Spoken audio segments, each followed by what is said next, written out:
dinero. De acuerdo a la palabra de Dios, ¿verdad que cada cual administramos el dinero de una manera diferente? Y ahí está el problema, porque no vamos al manual de instrucciones a aprender cómo Jesús nos enseña a administrar el dinero. Acá en este país, en Estados Unidos, yo he aprendido muchas cosas, pero he aprendido del pueblo anglo, no he aprendido del pueblo hispano, de nosotros, porque nosotros tenemos malas costumbres. Nosotros no hemos sido enseñados a que cuando empezamos algo, lo tenemos que terminar. Y acá uno aprende que, por ejemplo, los freeway están arreglándolos ahora, y lo primero que hacen en un freeway es poner un sign que dice: desde marzo 10 hasta diciembre 12 a la 1 de la tarde esto va a estar cerrado. A la 1:02. A la 1:02:50. Tenía un pastor anterior, uno de los pastores, que él predicaba y decía: me quedan 2 minutos 30 segundos para terminar. Americano. El americano se mueve por estadística, el americano se mueve por calendarios, el americano cuando empieza algo sabe que lo tiene que terminar. Ayer estábamos mirando unos videos de Argentina con la pastora y nada cambió. Hace 42 años estamos acá y la casa que dejamos en aquel lugar, todo está igual, nada cambió, nadie arregló nada, nadie mejoró nada. Es lo mismo, nuestros países es Hebreos 13:8, Jesús es el mismo de ayer, de hoy y forever. Entonces, llegamos acá y aprendemos, y cuando vamos a la Biblia no se nos hace tan difícil aplicarlo, pero sí nos cuesta dejar nuestras costumbres o malas costumbres. En este tema, la verdadera administración del dinero, en la palabra de Dios encontramos en Lucas 14:28, porque ¿quién de vosotros, queriendo edificar una torre, no se sienta primero y calcula los gastos, a ver si tiene lo que necesita para acabarla? No sea que después que haya puesto el cimiento y no puede acabarla, todos los que lo vean comiencen a hacer burla de él, diciendo: este hombre comenzó a edificar y no pudo acabar lo que estaba edificando. Ahora, en la parte de administración del dinero, ustedes saben que cuando ustedes van a la Biblia, en los dones que dice Pablo en Corintios, encontramos 9 dones, y algunos dicen que hay más de 9, pero encontramos el pastor administrador. A veces queremos en las iglesias el pastor misericordia, el pastor abuelo, el que me entienda todas las cosas. Pero ustedes están en una iglesia donde el pastor que ustedes tienen es un pastor administrador. O sea, Dios me ha puesto desde muy joven en esa faceta de administrar. He administrado el business, el negocio que teníamos.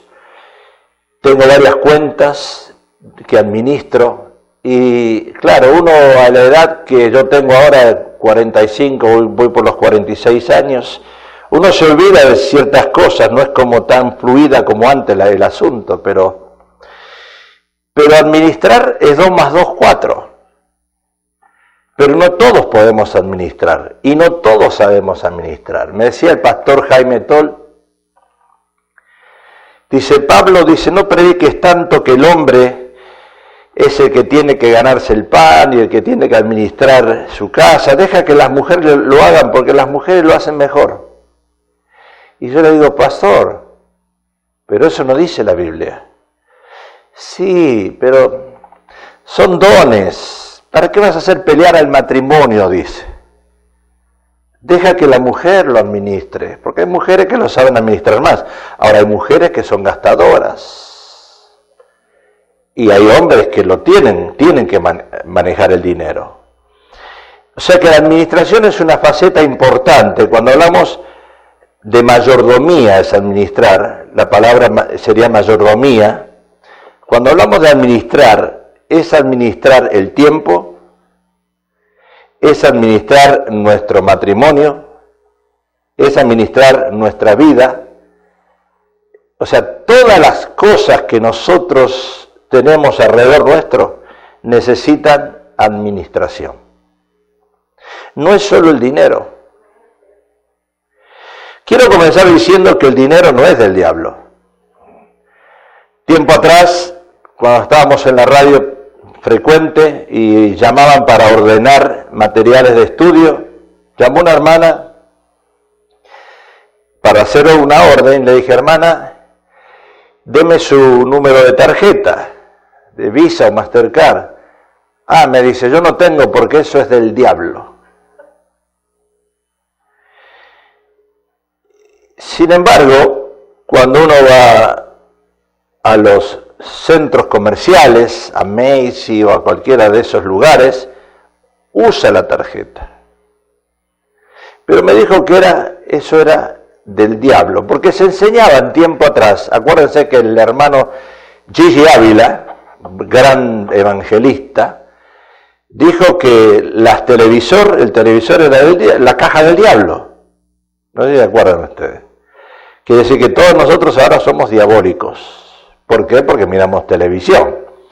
Sin embargo, la televisión no es la caja del diablo, es lo que uno mira en la televisión que puede ser del diablo. Esto tampoco es la caja del diablo, pero depende cómo lo usemos. Yo lo uso para trabajar, para comunicarme, pero hay algunos que lo usan para jugar, entonces puede ser que sea la caja del diablo. Y en tiempo atrás, cuando surgió el asunto de las tarjetas, sí, muchas personas pensaban que tener una tarjeta era como acceder al terreno del diablo. ¿Y por qué? Porque uno la usa exageradamente. Y de una salta a dos, una hermanita teníamos que tenía 4 o 5 tarjetas, con una pagaba otra y esta pagaba acá. Y así estaba, y seguía comprando cosas. Y entonces así podemos decir que es una tarjeta del diablo. Pero bueno, si usted piensa que es del diablo o que es pecado la tarjeta, démela a mí que yo la uso para Dios. Entonces el dinero es amoral. O sea que puede hacer cosas indecentes con el dinero o podemos hacer cosas decentes con el dinero. Depende cómo lo usemos y en qué lo gastemos. Pablo dice en 1 Timoteo, Dios nos da todas las cosas en abundancia para que las disfrutemos. O sea que yo creo que tenemos que romper con esa mentalidad hispana de que el dinero es pecado. Y mirar a los ricos como diciendo, ese hizo dinero, seguro que el diablo se lo dio. Pensando que ser ricos o tener dinero no es ser humilde. Entonces todas esas conjeturas y mentalidades y paradigmas se tienen que romper. El pueblo americano lo rompió hace años. Nosotros estamos más de 50, 70, yo digo a veces 75 años atrasados con el pueblo anglo. Si usted ve la televisión, ve un ministerio en inglés y están en el Radiotón o en el Teletón, llaman y dan una ofrenda de $100,000. Años atrás, nosotros teníamos en el Ministerio Majestad más fluidez y salida de materiales de estudio, y por lo general, nuestra cultura le gusta pagar en efectivo, lo que diríamos en cash, que es otra mala costumbre de administrar el dinero. Porque usted no sabe de esa manera lo que entra y lo que sale. Pero yo ya no lo predico más, porque lo he predicado tantas veces, 27, 28 años de acá del púlpito, y veo que todavía todo llega a cash, 2 o 3 cheques, y lo demás efectivo. O sea que ustedes, el pueblo latino, le cuesta asimilar lo que el pueblo anglo hace. A mí me dicen pastor, pero dice la Biblia que no sepa tu mano derecha lo que tu izquierda o viceversa tenemos que hacer. Y si yo le pongo un cheque, usted va a saber que yo lo di. Claro, porque si pone $10 me entero que eres un agarrado al codo, a la Virgen. Me voy a enterar. Ustedes saben que muchos se enojaron conmigo porque yo les pido los códigos. En el sobre, usted ve que dice número de código, pero el número de código no es el de su casa. El número de código es el código, el número de donde usted vive, porque yo lo ingreso a la computadora y de ahí voy ingresando los diezmos suyos. Y a fin de año le damos un reporte. Pero muchos se enojaron conmigo porque ellos quieren que una cosa, esta mano no sepa lo que esta hace. Y entonces por eso dicen muchos que dan en efectivo, en cash. Otra mentalidad hispana que no hemos aprendido. Y cuando usted entra en el contexto en Estados Unidos y cómo se mueve aquí, y el gobierno ahora pide y exige que los reportes sean con pruebas de cheques. Usted puede dar $10,000 al año en efectivo y me va a pedir a mí que yo le haga un reporte y una carta, pero el gobierno le va a exigir a usted las pruebas de los cheques. Estamos en el sistema bíblico, cuidado. Entonces, si yo no aprendo eso, si yo no aprendo esas cosas, voy a seguir basado y moviéndome en mi cultura como si estuviese en mi país. Y no es así, estamos en Estados Unidos. Entonces, tenemos que entender e ir a la palabra de Dios y acoplarnos que no es pecado dar en cheques y que es útil para nuestro récord tener una chequera y saber dónde nosotros mandamos y giramos el dinero. Es una gran ventaja hacerlo. Ahora, el dinero nos compra conveniencia y comodidad. Claro, si uno tiene dinero, vamos a vivir en un departamento mejor, en una casa mejor, vamos a tener un carro mejor. Quiere decir que no podemos mostrar que somos humildes diciendo yo no quiero tener dinero, porque eso es mentira. Todos quisiéramos tener comodidad, todos quisiéramos tener una mejor vivienda, todos quisiéramos tener la posibilidad de comprar una casa o un carro último modelo. Salomón dice en Eclesiastés, por el placer se hace el banquete y el vino alegra a los vivos y el dinero sirve para todo. Diga conmigo, sirve para todo. Sirve para todo. Ahora, con el dinero, seguro, podemos viajar en avión. Si no tenemos dinero, no vamos a viajar. Ayer hubo un accidente, una aerolínea, 150 y pico de personas murieron. Con el dinero podemos comprar una casa, fácil, lo podemos hacer. Porque la Biblia dice, el placer se hace el banquete y el vino alegra a los vivos y el dinero sirve para todo. Ahora, si usted tiene dinero, la gente le va a prestar atención y lo va a escuchar más. Claro, usted me va a decir, pastor, pero entonces, ¿dónde está la humildad? Es que el dinero, escuche, el dinero es un medio de comunicación.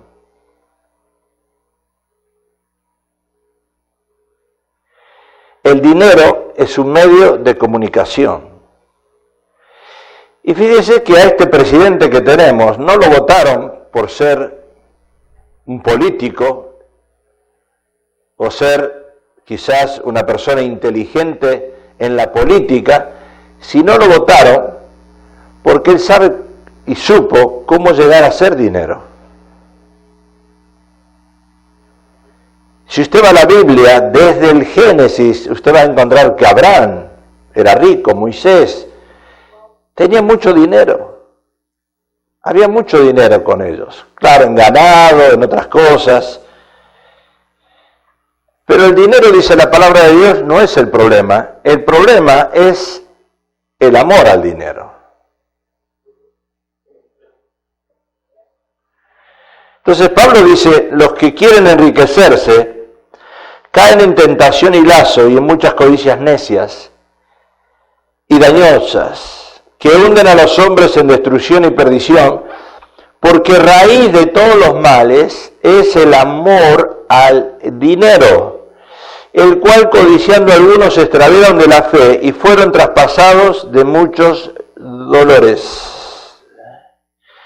A mí tiempo atrás me dijeron que varios cristianos, inclusive mi socio,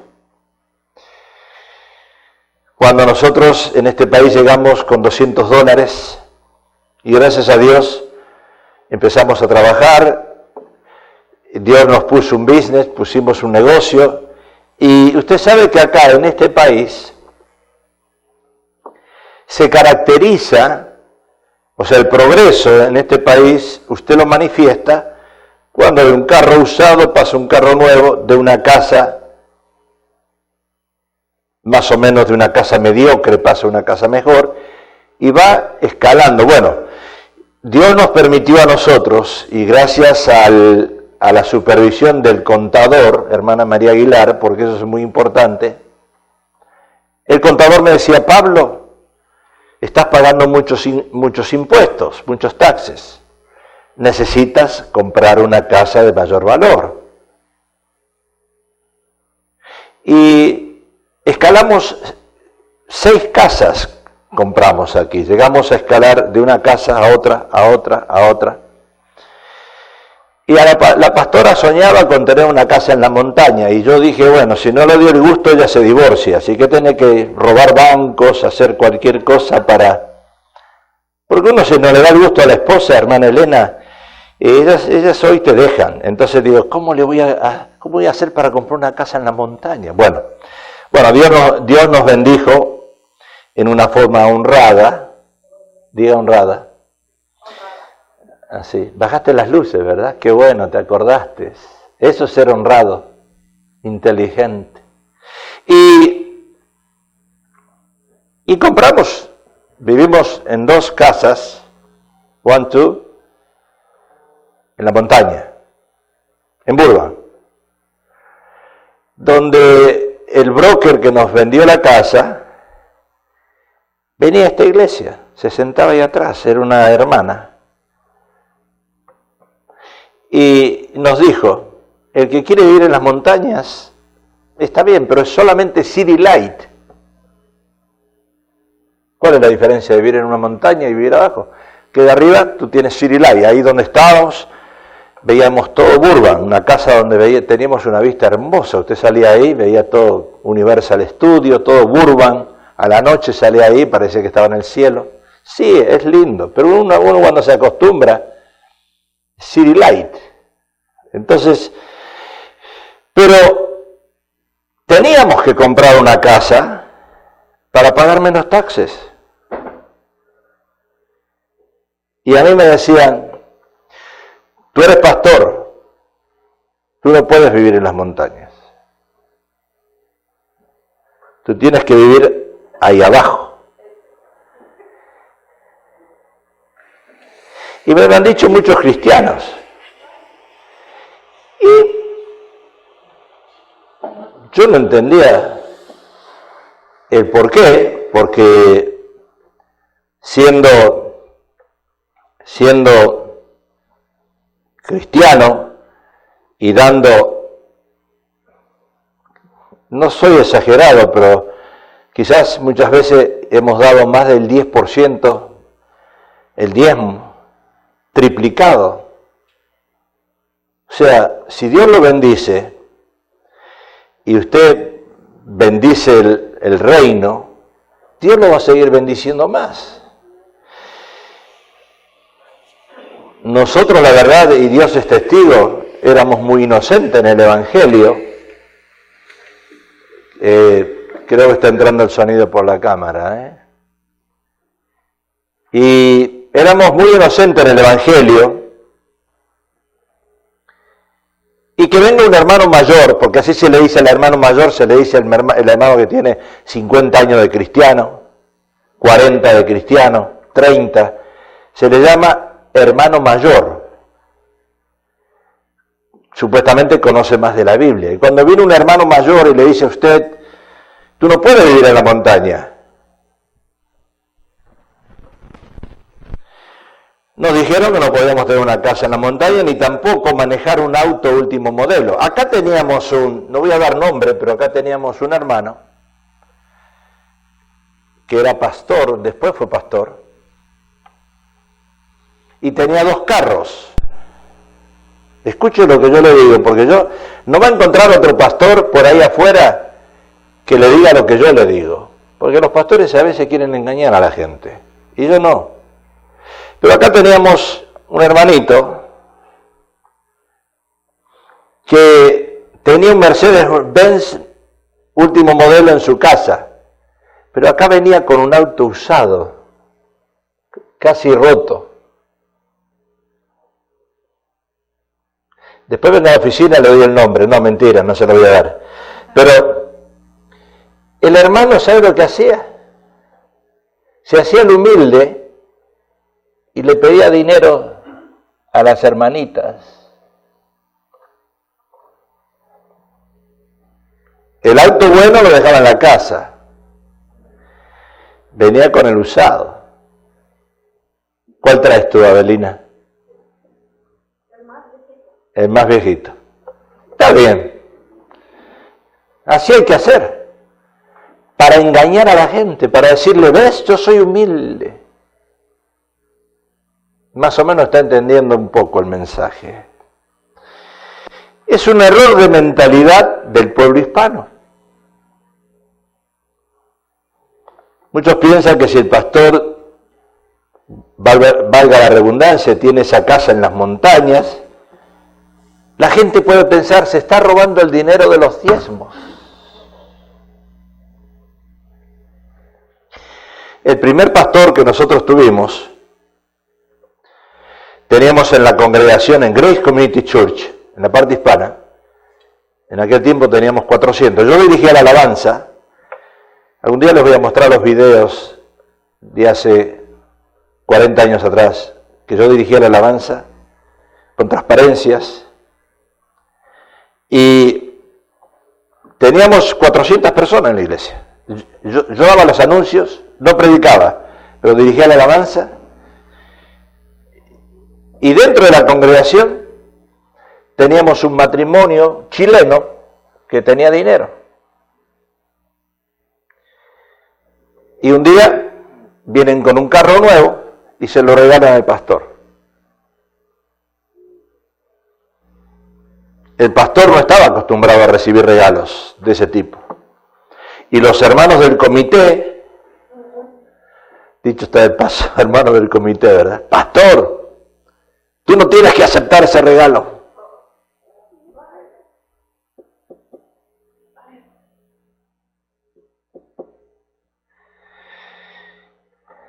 ¿Sabe? Yo le digo, es una línea fina.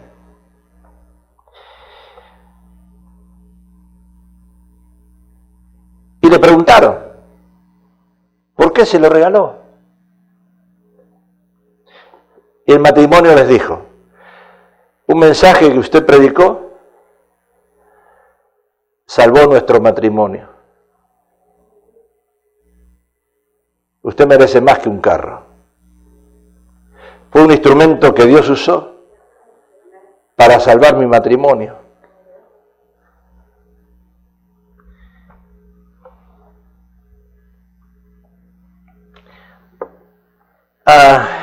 Es una mentalidad errónea pensar que el pastor se hace rico robando los diezmos, aunque hay pastores que roban los diezmos.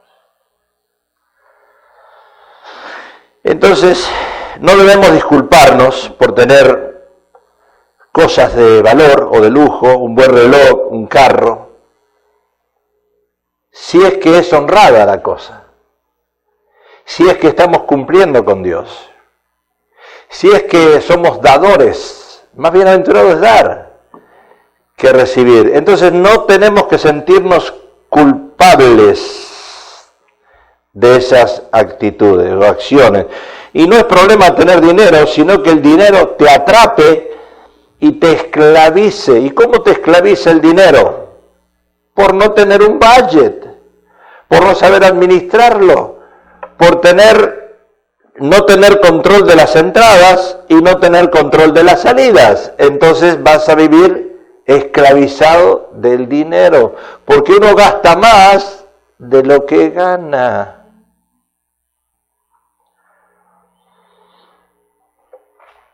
Yo tengo varias consejerías y yo quiero que le diga, le voy a decir algo que quizás usted no lo sepa o no se dé cuenta.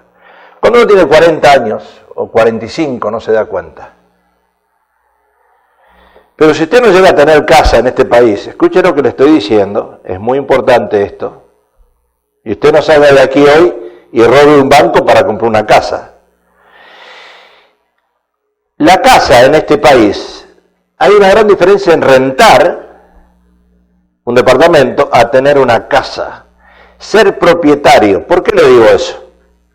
En Estados Unidos se usa mucho que las personas, cuando tienen una propiedad y llegan a los 62, 65, 66, algunos a los 70 años, y se jubilan, venden la propiedad, se compran un motorhome y viajan por todo el país con el dinero del equity, de las ganancias de la casa, porque tienen una casa, porque la pagaron, son propietarios. Si usted no tiene una casa y usted está rentando, cuando tiene 40, 45 y está ya mordiendo los 50 y no tiene nada, ¿qué va a pasar cuando se jubile? Nosotros, gracias a Dios, pudimos comprar, como les decía antes, una casa. Y este país lo bendice a uno. ¿Cómo estamos ahora nosotros viviendo? Después de haber perdido nuestro negocio, nuestro income. No tenemos income. La iglesia no tiene income para nosotros, no tiene dinero. Pero ¿cómo estamos sobreviviendo? Gracias al equity de la casa, sacando un reverse mortgage. Un préstamo reversible. El préstamo reversible, si usted tiene una casa que vale 600.000, 700.000, 800.000 y tiene un equity, una ganancia de $400.000 y usted saca un préstamo reversible y usted necesita dinero, va usando el dinero del equity de la casa, si lo necesita. Mientras usted trabaje y haga algo y tiene dinero, no lo va a usar. Pero hace 5 años que nosotros estamos viviendo gratis en esa casa, porque no pagamos mortgage. O sea, hay recursos que este país le facilita a uno, que uno tiene que pensar, ahora tengo 40, 45, pero la mentalidad errónea del pueblo hispano es esta, y se los digo, y a ustedes también se los digo, a los que me están mirando por televisión. Yo voy a vivir con mis hijos. Mis hijos me van a mantener. Porque yo fui una madre dedicada a ellos. Me entregué a ellos. Di mi vida por ellos. Y ellos me van a mantener a mí. Porque soy la Madre Teresa de Calcuta.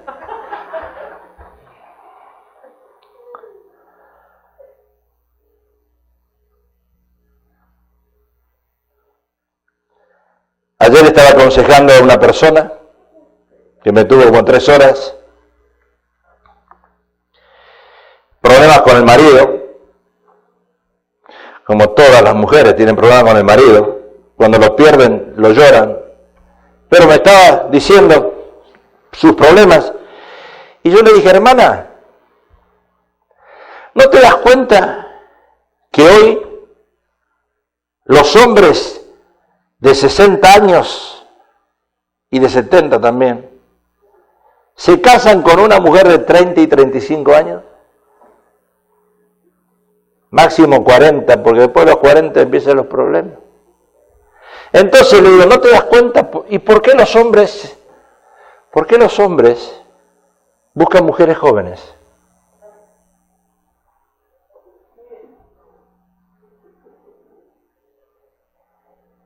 Porque una mujer joven, 35, 40 años, y encuentra un hombre que ya tiene su futuro hecho, ella tiene su futuro hecho. Son vivas las mujeres, ¿eh? ¿Cómo las saben hacer? Menos mal que tú te vienes con el carro viejito.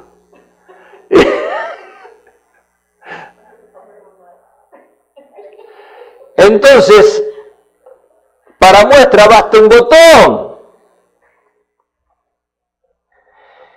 Saben buscar y pensar en su retirement. Hoy, cuando yo sea viejita, no voy a depender de mis hijos.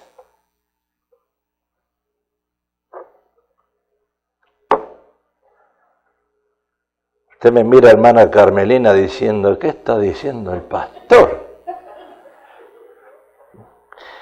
Entonces,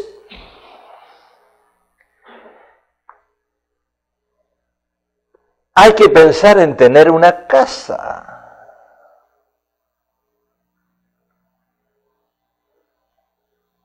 Hermana Velázquez, usted tiene casa, ¿verdad? Pero usted todavía no pensó en un reverse mortgage.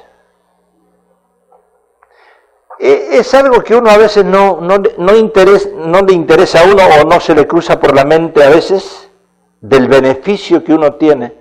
Porque uno dice, vive limitado, yo no tengo dinero, no puedo gastar dinero, no puedo salir,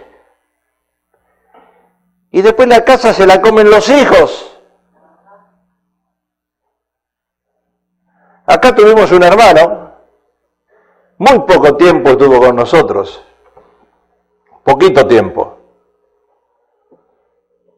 Lo quería mucho porque tocaba la trompeta. Y el hermano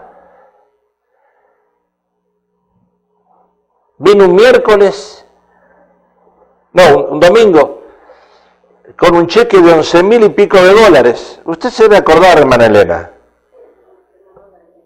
¿Se acuerda, verdad? Qué hermano, ¿eh? Fiel. Vino con ese cheque y el miércoles se murió. Y los hijos, usted sabe que los hijos eran drogadictos y andaban por todos lados. En menos de 2 meses le liquidaron las casas que él tenía, creo que tenía 2 propiedades más y todo se murió. Quizá usted lo conocía más que yo, a ustedes. Platicaron.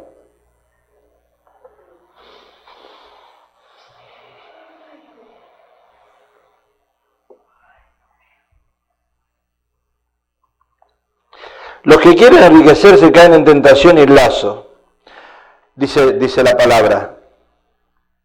Ahora, si vamos a la palabra de Dios, Cristo se hace pobre para enriquecernos. Eso es lo que dice la palabra. Cristo se hizo pobre. ¿Para qué? Para enriquecernos. Porque ya conocéis la gracia de nuestro Señor Jesucristo, que por amor a vosotros se hizo pobre siendo rico, para que nosotros con su pobreza fueseis enriquecidos. O sea que Dios se alegra cuando prosperamos. Por eso Él fue a la cruz, para romper con el paradigma de la pobreza y de la esclavitud. Aunque en la Biblia siempre va a haber pobres, dice la palabra.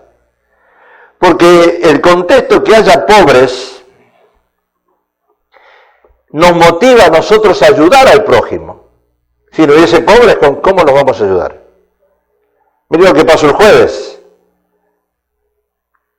en México.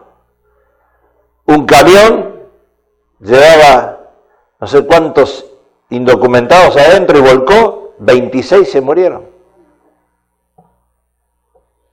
Y otros están heridos, están en Chiapas, creo, en un hospital. Y afuera del hospital está inmigración, esperando que cuando se restauren de sus heridas, que fueron los que se hirieron, van a ser deportados. O sea, no solo murieron 26, otros tantos están heridos, sino que ahora inmigración está esperándolos para deportarlos. Y el que manejaba el camión, que es el culpable, porque no sé qué pasó y volcó y cayó al abismo, se escapó.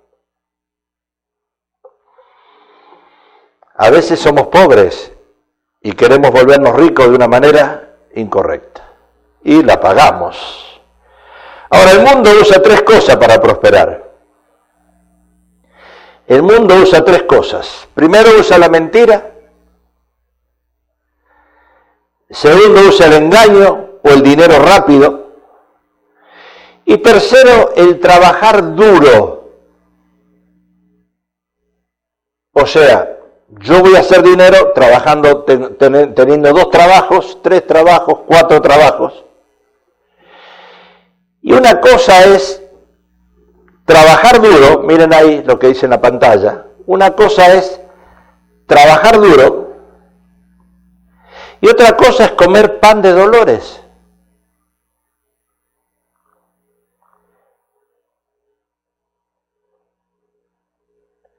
Nosotros estamos acostumbrados a trabajar duro. El americano está acostumbrado a hacer dinero sin trabajar duro. Porque ellos son los que inventaron las 8 horas de trabajo. Para nosotros es 12, 16, 24/7. Si yo no trabajo 24/7, no voy a hacer dinero. El salmista dice, si Jehová no edifica la casa, en vano trabajan los que la edifican. Si Jehová no guardare la ciudad, en vano vela la guardia. Por demás es que os levantéis de madrugada y vayáis tarde a reposar, y que comáis pan de dolores, pues que a su amado dará Dios el sueño. ¿Y qué significa comer pan de dolores? Ahí lo dice el salmista. Que tú puedes tener mucho dinero, pero tus hijos no quieren estar contigo ni sentarse a la mesa.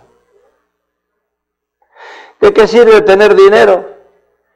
Y tus hijos te dicen, my father, he doesn't speak English very well. I don't want to be with him. When he speaks something, when he says something, I'm embarrassing. Me avergüenza escuchar a mis padres hablar inglés.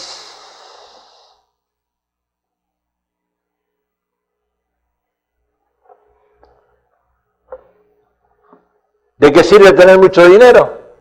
Y que un día tu esposa te diga, me quiero divorciar de ti.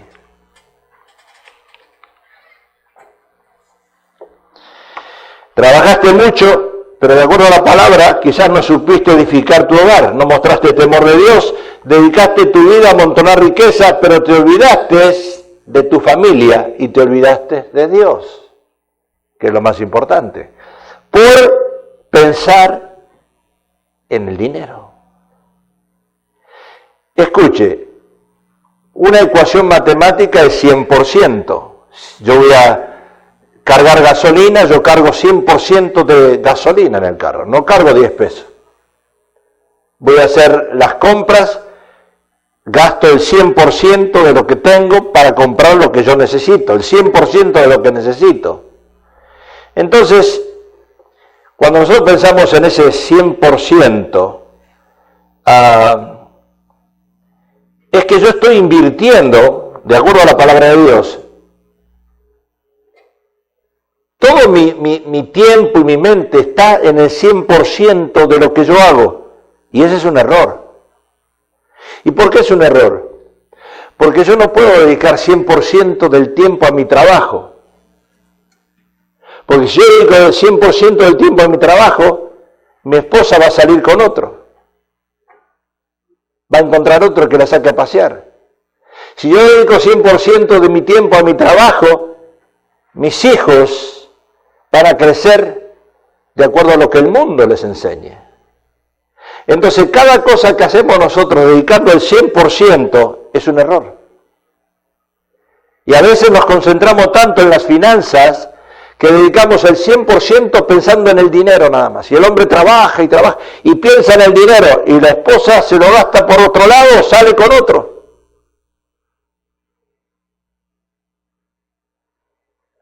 ¿Qué quiero decir con eso? Que nosotros no podemos usar el 100% y dedicarlo a una sola cosa. Tenemos que abrirnos un poquitito.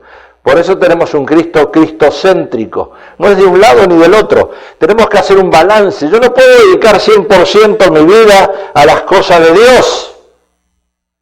¿Sabes? Si yo estuviera solo lo haría. Pero mi esposa ayer me dijo, vamos a tomar un café. Y yo dije, ay, no tengo ganas. Ah, si quieres, vamos.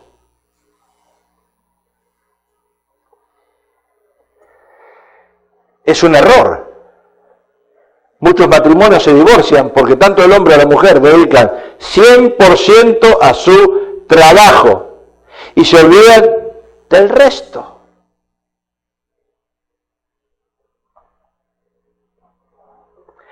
El error que muchos hombres y mujeres cometen es amar el dinero y desatender el hogar.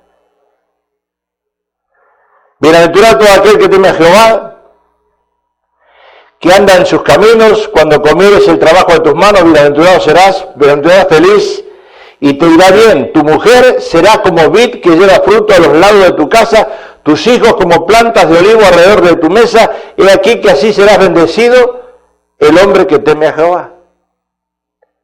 ¿Sabe? Yo le estaba diciendo el otro día a los hermanos en el comité, y esto lo digo porque lo he predicado antes, yo cometí un error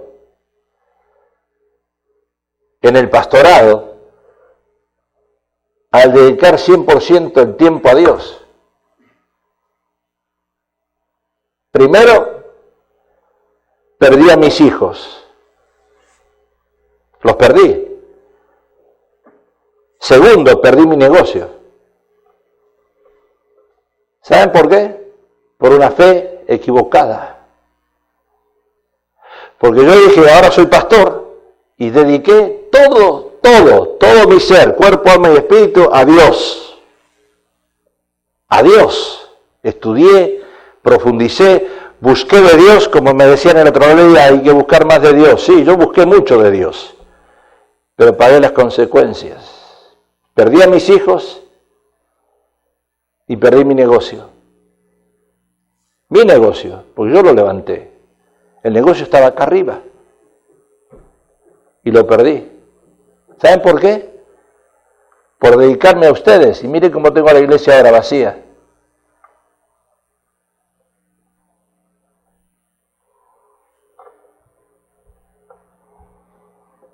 Gracias a Dios que mi esposa no se fue con otro, pero lo podía haber hecho.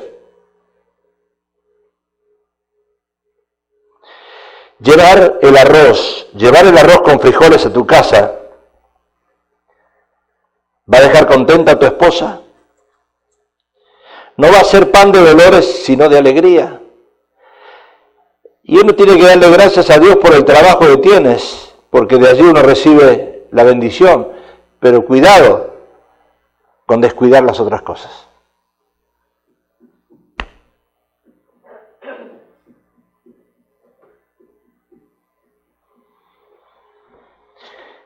Uno quisiera volver el reloj atrás y el tiempo atrás. Y esos 2 errores graves que yo cometí, graves, hoy no los hubiera cometido, no los hubiese. Porque las ovejas son de Dios. Hoy ustedes están, mañana ustedes no están. Como decía el borrachito, 2 borrachitos cuando fueron al velorio de uno que se murió, se puso un borrachito de este lado del cajón y el otro borrachito de este lado, y se miraban y el muerto estaba en el medio. Y este le dice al otro borrachito, hoy estamos, mañana no estamos. Y el otro le dice, ¿para qué quieres estar mañana si al muerto se lo llevan hoy?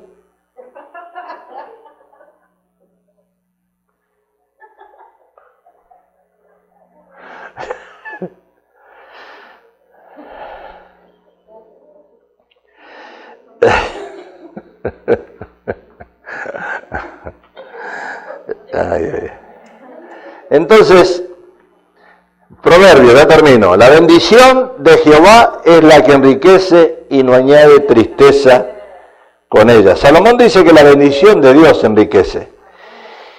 Lo que Dios da tiene que traer paz.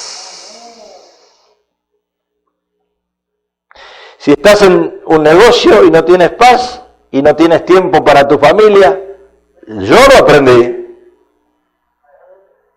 no es de Dios.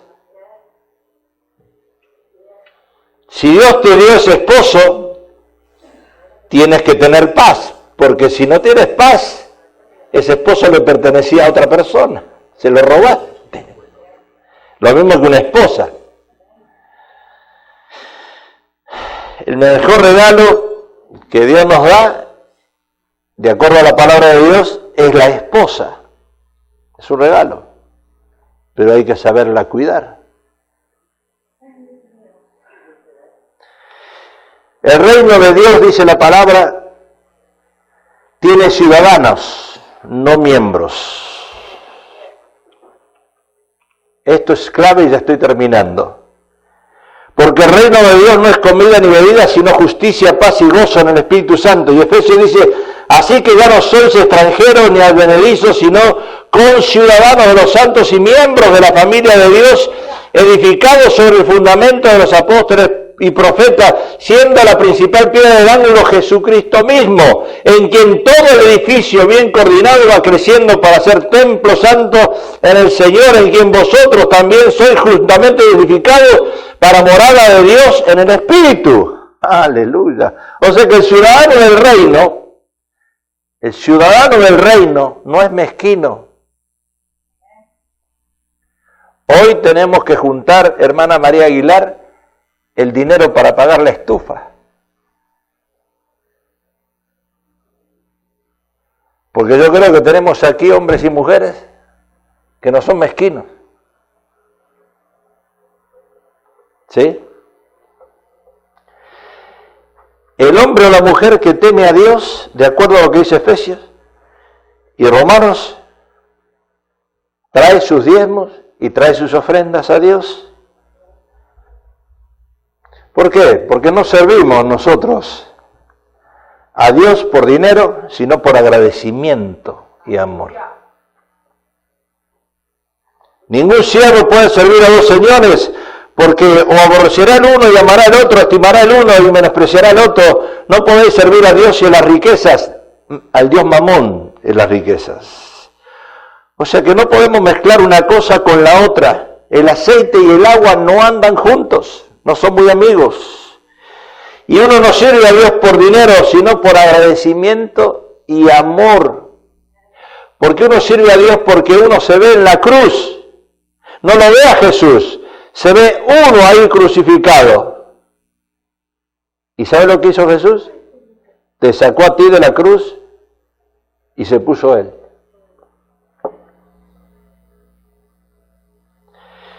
Y la palabra de Dios nos dice a nosotros que somos mayordomos de lo que Dios puso en nuestras manos, no dueños. ¿Quién de vosotros queriendo edificar una torre no se sienta primero y calcula los gastos? Ahí está, mayordomía. Y es necesario que aprendamos lo que es la mayordomía. En griego es oikonomía, y de allí viene la palabra economía. Oikonomía es mayordomía. Y la palabra administración. O sea que un buen mayordomo va a ser un buen administrador de las bendiciones de Dios. Un buen administrador de las cosas espirituales y materiales. Escuche esto. Un buen mayordomo.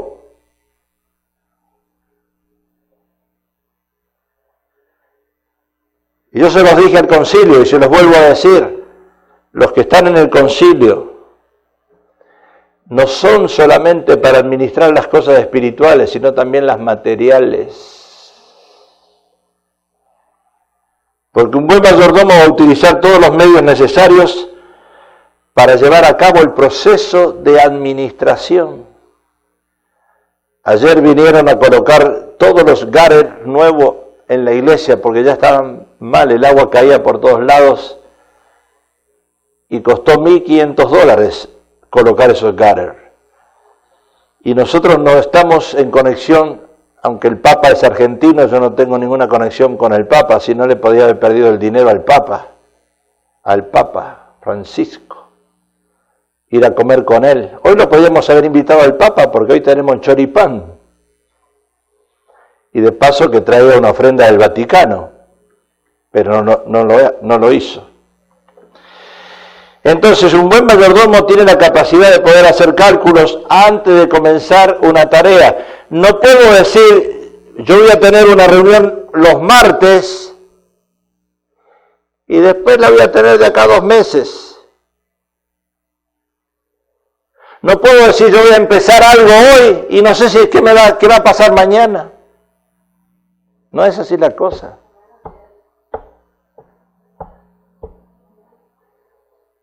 Cuando tú estacionas en Los Ángeles, estacionas en un parquímetro y pones monedas y pones el tiempo que vas a estar ahí, 1 hora, 2 horas, 3 horas, 4 horas, 5 horas, 6 horas. Así son las cosas de Dios. Tú no puedes decir, voy a estacionar 5 horas y a la media hora te vas.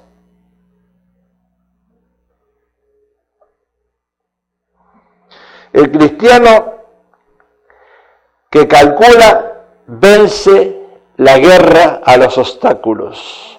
Los proyectos con consejo se preparan y con dirección sabia se hace la guerra. En la multitud de consejos está la sabiduría. Vanidad y palabra mentirosa aparta de mí. No me des pobreza ni riqueza, manténme el pan diario, no sea que me sacie y te niegue. Y diga, ¿quién es Jehová? O que siendo pobre hurte y blasfeme el nombre de mi Dios. Y esta es una tarea para usted, para que se la lleve a su casa. Esta es la tarea. Dios trabajó, no lo tengo ahí, es tarea. Dios trabajó 6 días, dice el Génesis. Dios en 6 días, aunque no importa que no hayan sido literales, pero dice 6 días, y calculó todas las cosas. Si usted lee Génesis, que dice en el principio creó Dios los cielos y la tierra, estaba desordenada, y Dios dijo, sea la luz, y fue la luz. Empezó paso por paso a administrar. Haga expansión en medio de las aguas. Separó las aguas que estaban debajo de la expansión de las aguas, que estaban sobre la expansión, júntense en las aguas, produjo la tierra, fue la tarde y la mañana del tercero, lumbreras, las estrellas. Dios es un Dios de orden, dice la Biblia, y Dios calculó que en 6 días hacía todo. ¿Y para qué? Para que usted y yo 6 días trabajarás y uno le dedicarás a Dios, para que usted y yo, de lunes a sábado, dejemos todo listo. Y el domingo solamente pensemos en venir a adorar a Dios. Ay, pero el domingo, yo tengo que ir a cuidarle el nieto, la nieta, tengo que ir a cuidar esto, tengo que ir a la casa de mi hija, tengo que ir a esto. ¡No! No es así.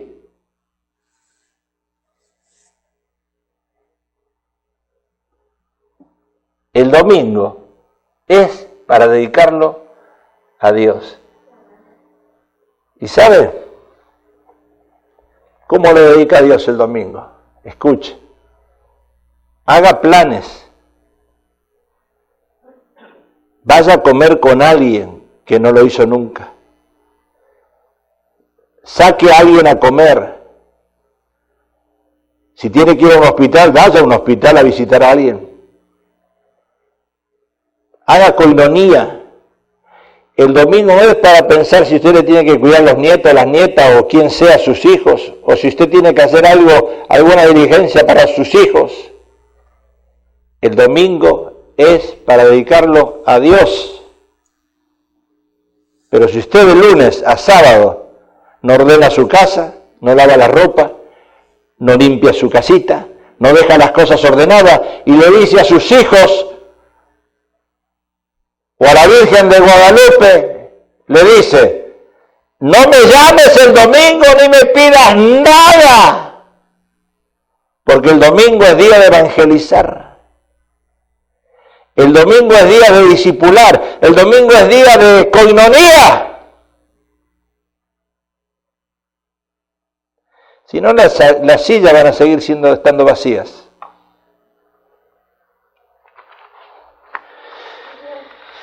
Señor, te alabamos y te damos gracias